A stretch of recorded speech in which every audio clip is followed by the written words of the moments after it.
Hey everybody, welcome back to the Plays and Fades YouTube channel. I'm your host, Gordo Gambles, and welcome back to the full card breakdown. This time for UFC 312. We give ourselves a massive pay-per-view and one that is headlined by a rematch here in Strickland versus Jenkins to Plessis. It maybe not the most star-studded card, but I do think there's some very entertaining fights all happening from Australia, which always brings us some really good fights. I am looking forward to it. As always, this is just my free breakdown, my thoughts, betting and DraftKings wise on the fights, but you can check out my full in-depth betting breakdowns brought to you by CoolBet here on the channel later in the week, as well as my full in-depth DFS content over there at Establish the Run, premium work over there, podcast, rankings, projection, all that DraftKings stuff.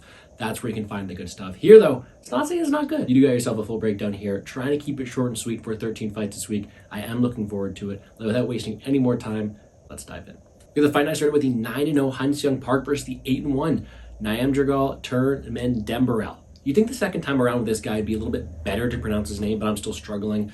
Let's just call him NT. NT last fought in last November, and if you don't know who he is, this guy is one of the most powerful 125ers I have ever seen. A ton of power, great opportunistic submission game as well, but that's it. Technicality lacks, defense lacks a ton, and we have really yet to see him tested over the course of 15 minutes too often. But that power can definitely turn off anybody's lights. It's just the takedown defense is in question, the minute wood is in question. The guy's a very good offensive prospect, but he lacks a lot of these defensive attributes you want to see in someone you want to back. Han Park is also a pretty dynamic guy, a lot of his wins coming by finish as well. He himself has more of a ground game, I would say. He has very good top control, very good control on the ground, very good submission game. And although he doesn't have the most technicality or striking on the feet, he's got power, he can throw from the hip as well, and he can go out there and put on entertaining fights. Now this fight's got a weird dynamic because it's the grappling pedigree, the technicality on the ground here in Park versus the just brutality, the power of someone like NT on the feet. And I do think it makes it for a pretty fun matchup. You have to say that the guy with more ground success here is going to be Park, and I do think he can get takedowns. It is pretty easy to take NT down. He's very easily taken down as long as you're able to survive a guillotine that he does offer. But it does seem like the big ground advantage is going to go to Park. If this fight has extended moments in the feet, the power of NT is real, and I do think he can win this fight, and maybe for that reason that line is wide,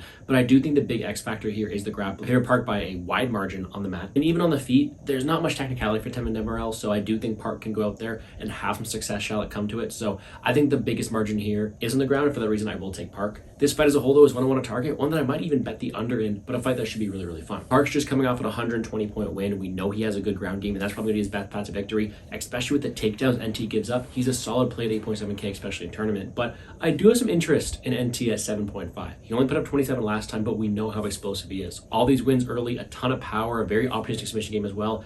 I don't think he's winning a decision here. I think if he's winning this fight, he's catching Park on the feet, and although it won't be easy, when he does do it, I do think it'll score pretty well. So if I don't want to target both sides, I will take Park due to that grappling upside, but it should be a phenomenal fight. We then have the 7-1 Jubli versus the 7-1 Salkilld. Salkilld being the hometown guy, and he faces Jubli, a guy who is probably best known for being up 2 rounds and then losing a fight because a guy started barking at him. And if you think I'm crazy, Mike Breeden started barking at this man for 5 minutes, yelling at him, saying how great American was, barking like a dog. And Jubli had no idea what to do. Jubli choked that 3rd round, a fight he was coasting to win. He got stunned and he lost. He got knocked out, kind of gave up in there.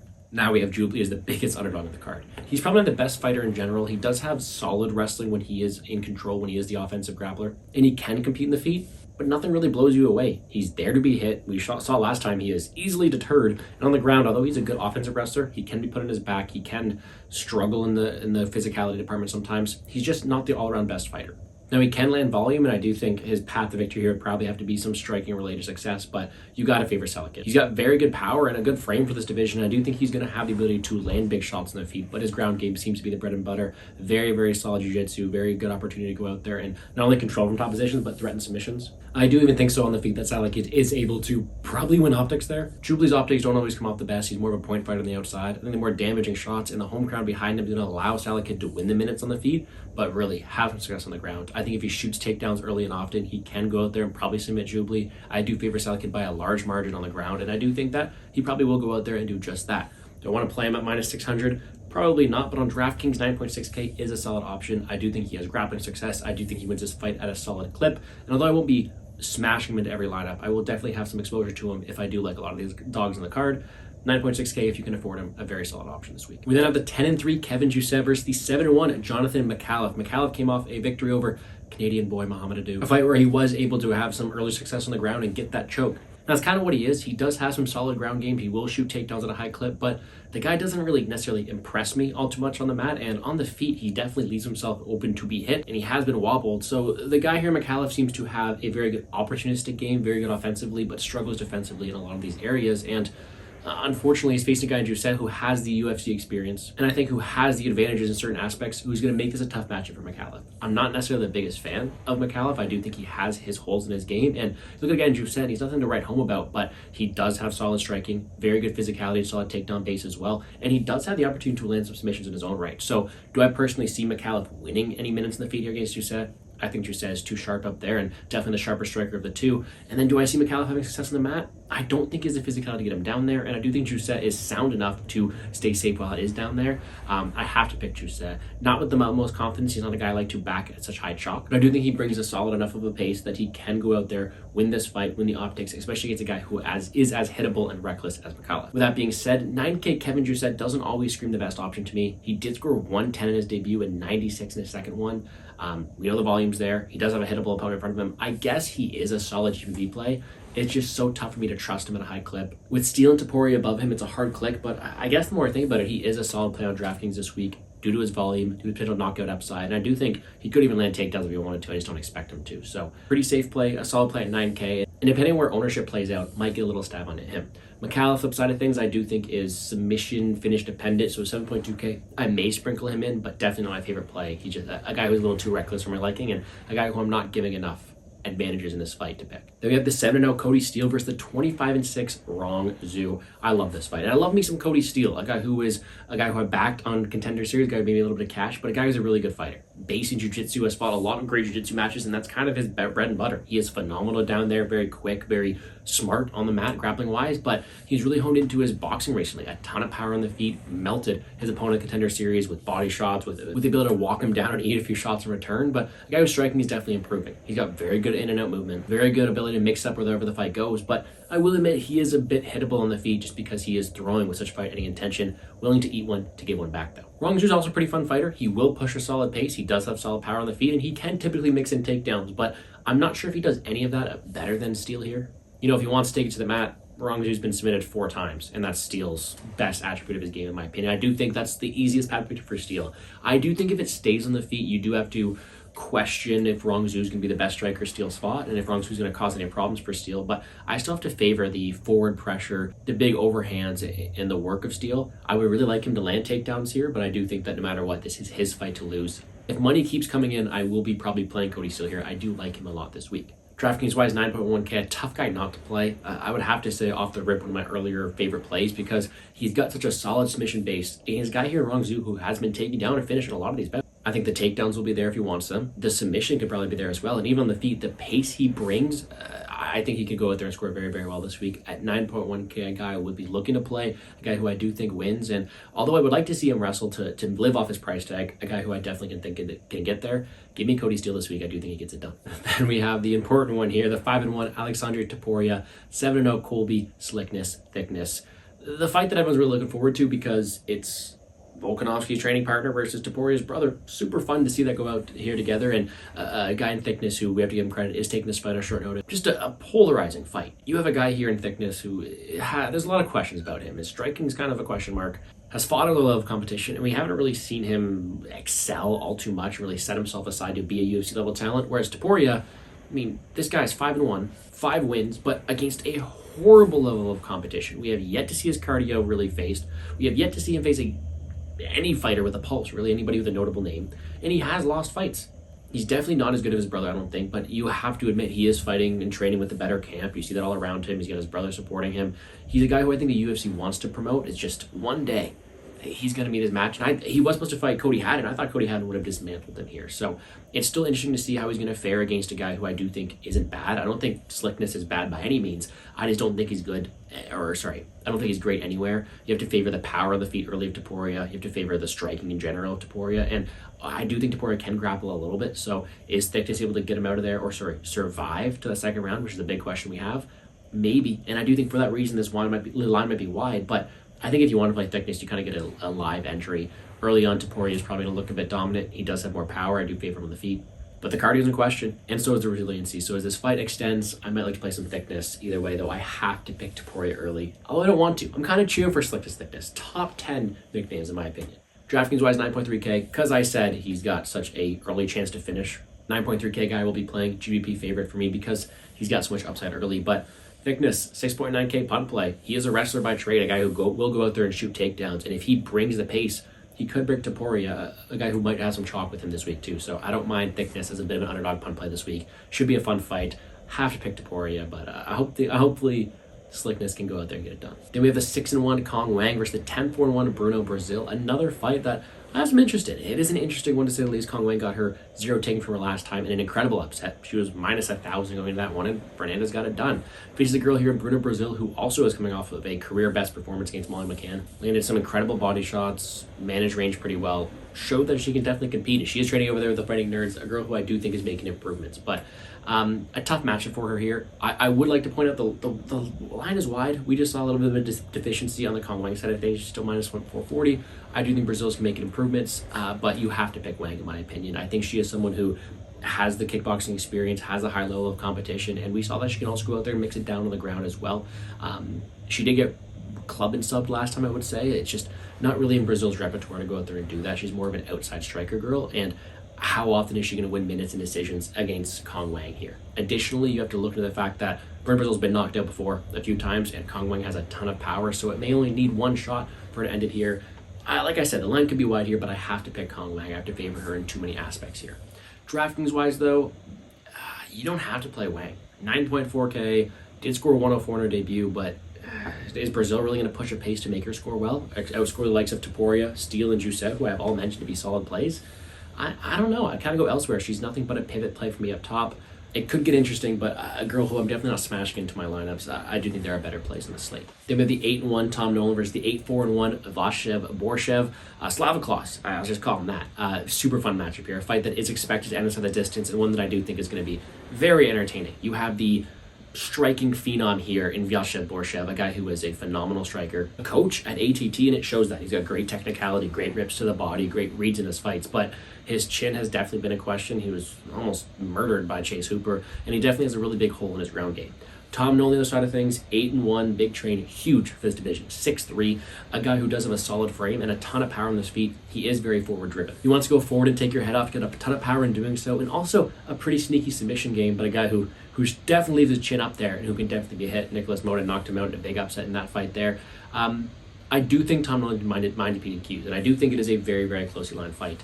But I'm actually going to side with the dog here in Tom Nolan. I love Borshchev, but if his durability is not there, he is definitely there to be hit. If Chase Hooper's knocking you down, you do think that there are some chin deficiencies, and you already know that his ground game's not there. So if he can be taken down and controlled, if he can be taken down and submitted, and if he can also be knocked down in the first place, you have to question this guy's reliability at this point. And although I do favor him as a better striker, and although I think that he can definitely win this fight by knockout, if I had to choose a winner, I'm going to take the guy with more paths. And I think that not only can Tom Nolan win on the ground, but he's got the range to also land a shot in his own right. I think it's going to be a war, and I think either guy can get knocked out early, but I'm going to side with the dog here and Tom Nolan, a guy who I do think has more paths to get it done. DraftKings-wise, both guys are on play. 8.3 for Borshchev. He has put up big scores in a knockout before, scoring 134 against Mahashate, 112 against Bush. We're looking at a guy, Nolan, who is coming off of a knockout win where he scored 104 against Martinez. Both guys have power. Both guys can get knocked out. There's paths for both fighters to have success here. And although I picked Nolan, I'll definitely have my fair share of Borshchev as well. Then the prelim headliner, we have the 13-3 Jack Jenkins versus the 11-2 Gabriel Santos. A super fun fight. I love me some Jack Jenkins. The leg kicks, the style the guy has. He's a fun fighter to watch. He definitely has a ton of upside here. I like his athleticism, I like his striking, but definitely also has his flaws. Can be taken down, can be controlled, can also lose optics on the feet. And you know what? A guy who definitely has some improving to do, but I do think has got a pretty high ceiling. Gabriel Santos, on the other side of things, is that more well-rounded guy. He's been on a little bit of a tear recently. You could argue even beat Leon Murphy there, but a guy who not only can strike in the feet very well with very good momentum going forward, but also a guy who can mix it in with takedowns, has shown good versatility in his game, and is coming off of a beating of Yizaw there. So a fun fighter on both sides of things here, and I do understand why Gabriel Santos is favored. Jack Jenkins has looked to struggle on the ground, and you do have to favor Santos there. But I do think this fight may be closer than the line entails. The leg kicks of Jenkins, the forward pressure, he does make great rips to the body, great rips up top, a very solid striker. As long as this fight's on the feet, I do think it's a lot closer than the line entails. However, if you ask me who wins this fight, gun to my head, I do have to pick Gabriel Santos. I do think he has a large advantage on the mat. Shall he take it there? And it'll make for a fun fight. But if I have to pick a winner, it has to be Santos. Now, could there be another robbery in Australia with the optics of Jenkins? Definitely. So I'm definitely not getting there on the money line of Santos. Gun to my head, I do pick Santos, although I do think the line is wide. DraftKings wise, I don't think I can get to Santos at 8.9K. You could argue he could land takedowns and score well, but he put on a beating of these all last time, only put up 99 points. He's right below Jousset, who's got volume and finish upside. He's right below Steele and Topuria. He's just a tough guy to get to this week, and I do think Jack Jenkins is tough. I do think Jack Jenkins is going to put up a fight here, and in doing so, it's hard for me to get to Santos. Flip side of things, 7.3K, I might play some Jack Jenkins. Like I said, this fight's in the feet. I do like his optics. He doesn't really have much takedown upside, so that's a bit scary, but a punt play underdog at 7.3K, I might mix in. Then to open the main card, we have the 20-7 Jake Matthews versus the 12-2 Francisco Prado. Really fun fight. Prado, 22 years old, a good Argentinian prospect with a ton of power in his hands. That's kind of what he is. He's a brute, not the most ground upside. He doesn't want to take you there. Not even the most volume on the feet, but super durable, a ton of power, wants to take your head off. And going against Jake Matthews, you gotta be worried about that for sure. But Jake Matthews' alternate wins and losses has been in the UFC forever. He either comes out and looks like a future champion, like that beating he put on Fiallo, or he looks really flat. Looked pretty bad against Semmelsberger in that one. He leaves a sour taste in people's mouths sometimes. But I do think this guy has a lot of skills. And when I'm looking at this fight, the way this fight plays out, first of all, I have to question the coming up in weight for Prado. But I do think it's a clear battle between minute and moment winner. Jake Matthews is going to have more volume on the feet. He's going to have a takedown game that he could really have success with. Shall he take it there?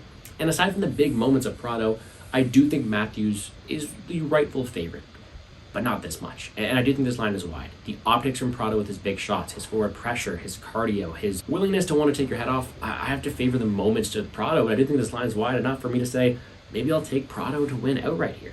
Like I said, I would be okay with Matthews being minus 140 here, but Prado going out there and landing the moments like he does, having the big shots, I wouldn't be surprised if he pulled this one off. Of course, just to keep it upright, but I think the line's wrong, so let's go with a dog shot here in Prado. I'm not saying with the utmost conviction, but a guy who I do think is finish upside, and because of that, could translate well to DraftKings, 7.4K. One win in the UFC, and he scored 117. I think that's got a ton of upside here. Matthews is pretty tough, but I do think that the damage is on the side of Prado. Flip side of things, Matthews is also very sneaky this week. Again, I just picked against him, but I think his best chance is grappling-wise, and Prado has been taken down and controlled. So if Matthews is going to have success on the mat, I do think that could lead for a high ceiling, although it is a pretty packed range around him, I will admit. So pivot play for Matthews in the middle. I don't mind Prado's underdog this week as a guy I'm picking to win outright. Should be a fun fight, but I'm going to favor the moments of Prado. Then we have the 12-4-1 Jimmy Crute versus the 12-2 Rodolfo Bellato. A fun fight that is definitely expected to end us on a distance. Jimmy Crute making his return here.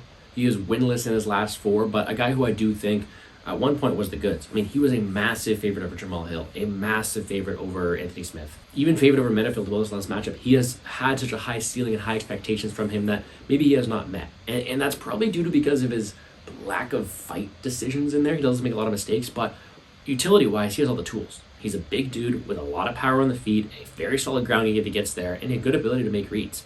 He just doesn't always fight to the best of his ability. He's one of those fighters who, if you could control him on UFC 5, you could win a lot of fights with him because he does have all the tools.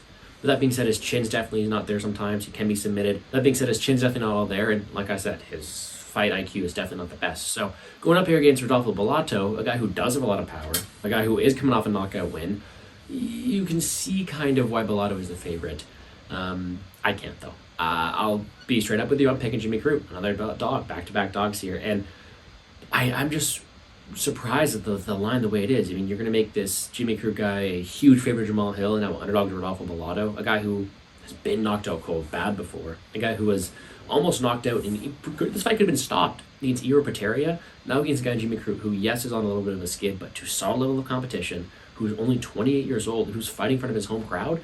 All the measurables are there for Crute. I think he can have success on the ground. I think he can land big shots against a poor chin of Bellato, and with a crowd behind him, I think Crute has so many paths to win this that him as an underdog could look like a gift this weekend. So I hope his heart's in it. If it is, I think he has all the tools to have success here. Underdog price tag, I will play him all day. Because of that, Jimmy Crute on DraftKings, 7.7K, one of my top plays this slate. He has wins for 117, 138, 106. This guy scored very, very well, and I do think he has the ability to go out there and win this fight, especially more than the line entails at 7.7. So give me the hometown guy here in Crute. I think he can win, and I'm loving the price tag we're getting. Flip side of things, if his chin is cooked, Bellato 8.5K is more of a pivot play at mid-range, but I'm not picking him to win, so tough for me to click on him to win on DraftKings. 8.5, give me Jimmy the Brute Crute here.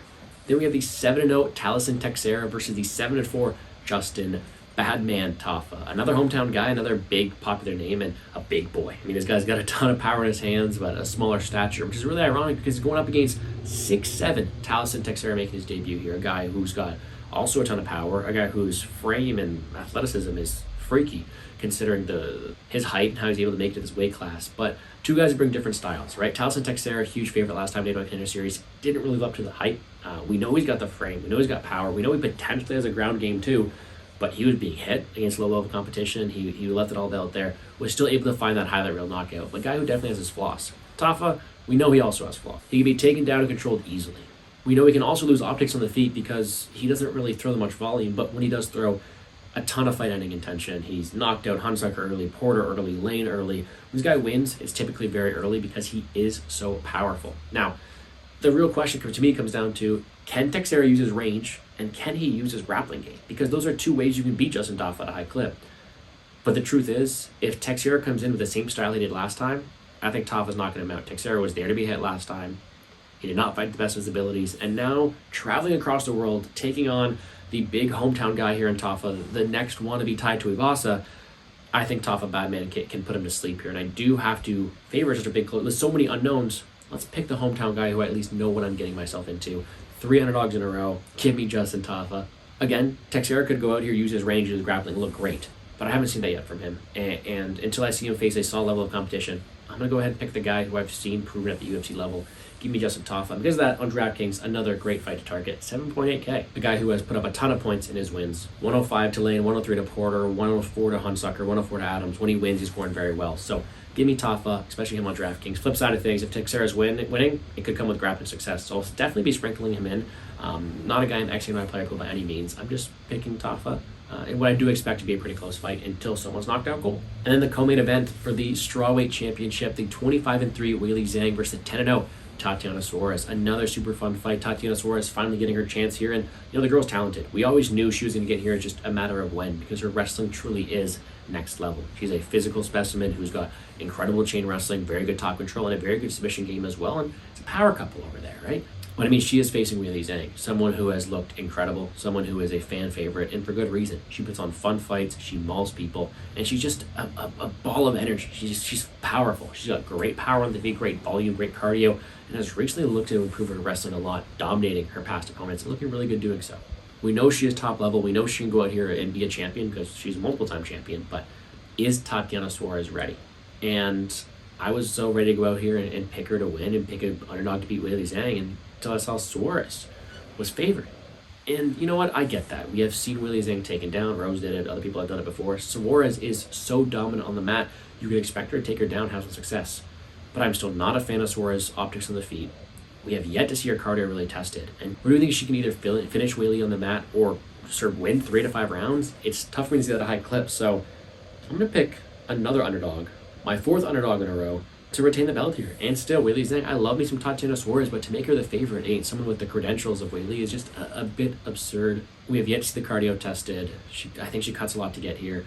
It is an interesting dynamic for someone like Tatiana Suarez. If she goes out there, uses her wrestling to the best of her ability, she could look like a hindsight favorite, but I haven't seen that yet. So until we see her around 4 and 5 still dominating, it'll be a good question. So give me some Weili Zhang, a fight that I honestly kind of like to end us on the distance, but a spot now where I've picked the 8K, 7.9K, 7.8K, 7.7K, all to win outright. So Weili Zhang, 8K, one of the best DraftKings scores we've seen. 155 against Zhang Yaonan, 190 against Amanda Lemos, 132 against Joanna Jędrzejczyk.